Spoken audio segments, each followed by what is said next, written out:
Dis Cassie, tu sais ce que c'est à sauter? Non, c'est quoi?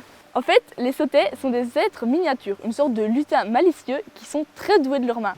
Ils auraient vécu à Solwaster. Ils ont décidé de faire du troc avec les lopets sur le rocher Elmared, en réparant les objets contre de la nourriture. Et moi, j'en ai déjà nourri quand j'étais petite. Un jour, un sautet tomba amoureux d'une jeune fille du village. Il la couva de cadeaux en espérant que sa belle lui dise oui. Il alla même jusqu'à essayer de charmer son père en rendant les récoltes de la ferme merveilleuses.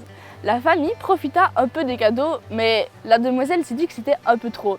Elle ne pourrait jamais épouser un nabot.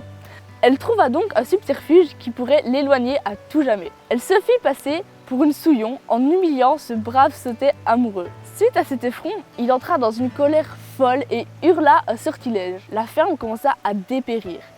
Les récoltes pourrissaient, la foudre tomba sur la ferme, des couleuvres envahirent les lieux.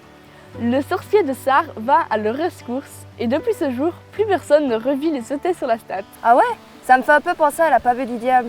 C'est le phénomène magique quand Charlemagne a arnaqué Satan en lui faisant construire la route entre Barouet et Coquefang sans finalement ne rien lui donner en échange. Celle-là était drôle, contrairement à l'histoire de notre pauvre Blampi qui a été abattu dans l'étable du loup alors qu'il était innocent et qu'il a simplement fait son travail de chien de ferme tout en voulant rendre hommage aux bêtes décédées. Mais oui, son sort n'était pas mérité. Contrairement au Fisselman, qui n'a pas tenu sa promesse et qui a laissé l'hôpital de Coquefang construit par son père totalement à l'abandon. Il a même écrit ces mots. Serment violé, châtiment mérité. On pourrait encore parler longtemps de tous ces contes et légendes qui accompagnent notre commune. Les fiancés de la Fagne, les 7 frères de Gospinal, Michel de la Baraque. Mais ce ne sera pas pour aujourd'hui.